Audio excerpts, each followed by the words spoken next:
Hi crafters, it's Angela Davis from A Decorated Life, and I am doing my first video with my new website and my new branding. If you'll recall from my other video, I have decided to change from my brand of Prettify Your Life, which I've had since July of 2011, to something easier and more memorable when you try to search. And my new branding is called A Decorated Life. So everything has changed to A Decorated Life, but you might notice that my URL on YouTube is still Prettify Your Life.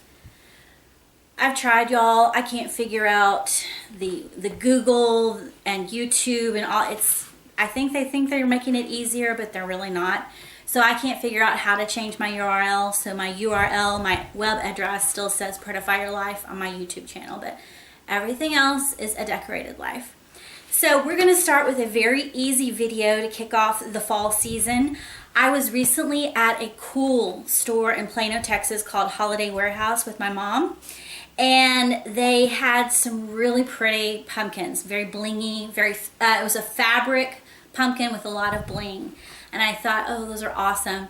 But they were $23 a piece, and I am on a strict budget right now. So I'm like, I want this, but I'm not willing to pay that. So we're going to do my DIY version of that with a $6 Walmart pumpkin, y'all. And I think these are pretty. They have a nice sheen to them. I believe they're styrofoam. So we're going to change this into this. And it's got a lot of bling all the way around. So let's get started. Okay, here is a closer shot of the blinged pumpkin. Okay, this is a super simple project, but it really gives your designs a little bit more of a wow factor, a little less store-bought, a little bit more custom. So the first thing I do is start with my basic pumpkin. Like I said, I got this at Walmart for $6, $5.98. They came in various different sizes and colors. I like this because it has kind of a metallic-y sheen, and the stem is kind of a gold color. You could even glitter the stem. I had thought about doing that, but I think I'm just going to leave it the way it is. So let's get started. Now the very first thing that we need to do is cut our bling. This is bling mesh. It's 4.5 inches wide by 10 yards for $10 off of Amazon, okay? It's obviously not real bling, it's plastic. You can even cut the bling, but it gives it a kind of a cool feature. I actually had this for homecoming mums, which if you don't know what homecoming mums are, Google it. It's pretty much a Texas thing. So the thing now is to bling all your homecoming mums. So I had this already, and I thought this would be kind of a cool project to apply to the pumpkins to give me kind of the effect of those pumpkins that I saw in Holiday Warehouse. So all I did basically was I took my pumpkin and started from the base and wrapped it around to kind of give an estimate of how long I wanted it. And then you just cut it. You can cut it in between. You can cut it right in between the lines. Okay? So that's what we need to start with. I have a piece already cut. And I have found the easiest thing to do is use a rotary cutter. If you are a serious crafter, you should have a rotary cutter. I mean, I use this for deco mesh, ribbon, you name it. It's just much easier. So if you can see, there are places where some of the bling is missing. I'm not going to use that row. I mean, that's just imperfection. Again, this isn't an expensive material. We're not talking like a D. Stevens ribbon or something. But, you know, this is an economy project, so when I start to roll the blade, I'm going to go in between the two lines and you have to kind of press firmly. While it's fairly easy to cut, you know, you do have to apply pressure. And then once you get it started, then I like to hold the cut side, both cut sides, so that I have some tension, which helps. Watch your fingers, don't cut, but cut your fingers. Been there, done that. And it provides some tension to help separate the two sides. So just like that. And again, you do have to be somewhat diligent because these are not real crystals. You will cut them, so you could mess up your line if you're not somewhat careful. So that's what we're going to do, is we're going to cut our lines of bling, and they do stay together because it's a mesh. Okay, and I just cut the number of rows of bling based on the number of ridges.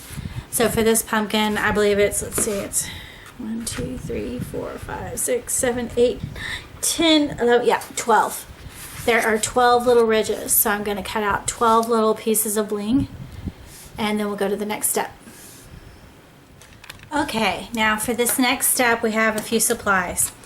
I have another pumpkin, a slightly smaller pumpkin than the first one I showed you, and I've already started it. And I have a silicone mat and a silicone finger tip protector. These are Mod Podge brand. It's set in my drawer of my craft room for a long time, and after finally getting tired of being burned by glue, I started using these, and they've really helped. So I'll put links of everything on down below or on my blog post. So then we also need a toothpick. You need your strands of bling that you've cut. And what I've decided to use, I've tried this a couple of ways, but what I like best is using my electric skillet and my glue pillows. And again, all the links will be below or on the blog post. And it's very hot. This is just an electric skillet you can get for cooking. I wouldn't use it for cooking anymore once you use it for glue, but this is for my crafting. It's very hot. I have it set on 375. I don't know if that's right or not, but that's what works for me. So let's get started. Now I'm gonna start here with the next ridge.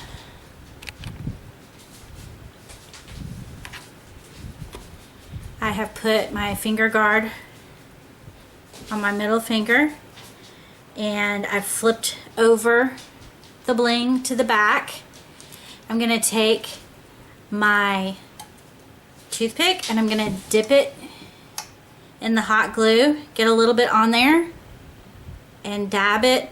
On the ends, I like to do the first two blings, rhinestones, and then I'm just going to place it right at the top of the ridge, and it instantly fixes. And then what I do is I flip it over like that, and every so often, probably every 5 to 8 rhinestones, I add a drop of the hot glue, and I pull it tight and roll it down, pressing it so it lays flat. And you just continue this all the way down the ridge. Literally, that's it. Now, if somebody knows of a fine tip, like a syringe tip glue gun, hey, give me a shout out, because I tried the glue gun and it's gloppy and I don't want all that mess. I want this to be a very clean project. I also tried like a jewel glue, but I wanted a glue that adhered really quickly, so that's why I went to the skillet glue. Okay, but again, if you know of a hot glue gun with a very fine tip, please give me a shout out. Or hey, glue companies, that would be a cool project, cool product. I would buy that for sure. So we're just continuing. Very easy. And again, it just gives a store-bought pumpkin just that little bit of oomph that people will see it and go, you know what? That's a cool idea. That's not hard. That's something I could do. And so let's just continue.